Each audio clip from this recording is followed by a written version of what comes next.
Hello viewers, চিন্তুদার free coaching চ্যানেলে তোমাদের সকলকে স্বাগত জানাই। আজকের এই ভিডিওটিতে তোমরা যারা রবীন্দ্র ভারতী ইউনিভার্সিটিতে ডিস্টেন্স এডুকেশনের মাধ্যমে MA হিস্ট্রিতে থার্ড সেমিস্টারে পড়ছো, CDOE মোডে, তোমাদের যে CC 3.1 অর্থাৎ 3 বলতে এখানে সেমিস্টার 3 এবং ফার্স্ট পেপার অর্থাৎ থার্ড সেমিস্টারের ফার্স্ট পেপার 3.1, এই পেপারটির যে সাজেশান 2024-এর সাজেশান নিয়ে আলোচনা করব আজকের এই ভিডিওটিতে।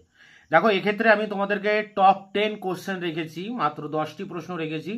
এই 10টি প্রশ্ন কিন্তু ভেরি ভেরি ইম্পর্টেন্ট প্রশ্ন, এবং এখানে আমি সিলেবাস ওয়াইজ সাজেশন যেমন করেছি, আবার সাজেশনের ভিতরে ইম্পর্টেন্ট অনুযায়ী আমি প্রশ্নগুলিকে সাজিয়েছি।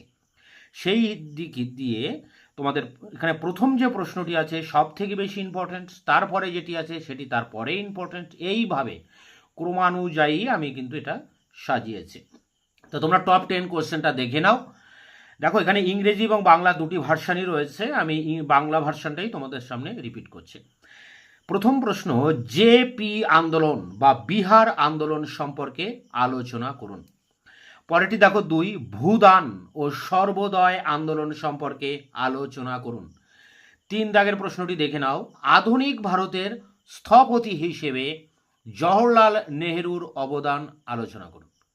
পরেরটি দেখো 4, ইন্দিরা গান্ধী কর্তৃক ঘোষিত জাতীয় জরুরি অবস্থা সম্পর্কে সমালোচনামূলক বিশ্লেষণ করুন। এই যে জওহরলাল নেহেরু এবং ইন্দিরা গান্ধী, এই দুটির মধ্যে একটি কমন আসবে, এবং 1 এবং 2 দাগে যে দুটি প্রশ্ন বললাম, জেপি আন্দোলন আর ভূদান আন্দোলন, এই দুটির মধ্যে একটি কমন আসবে, অর্থাৎ 1 আর 2 এর মধ্যে একটি পাবে, এবং 3 এবং 4-এর মধ্যেও তোমরা একটি প্রশ্ন কমন পাবে।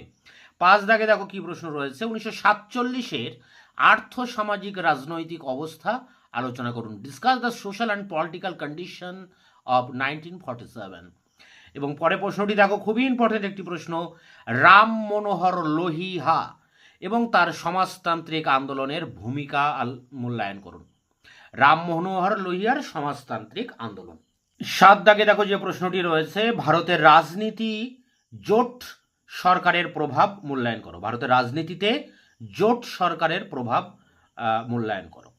পরেরটি দেখো 8 দাগে, ভারতের সমসাময়িক ইতিহাস লেখার সাথে জড়িত পন্থাগুলির সমালোচনামূলকভাবে আলোচনা করুন।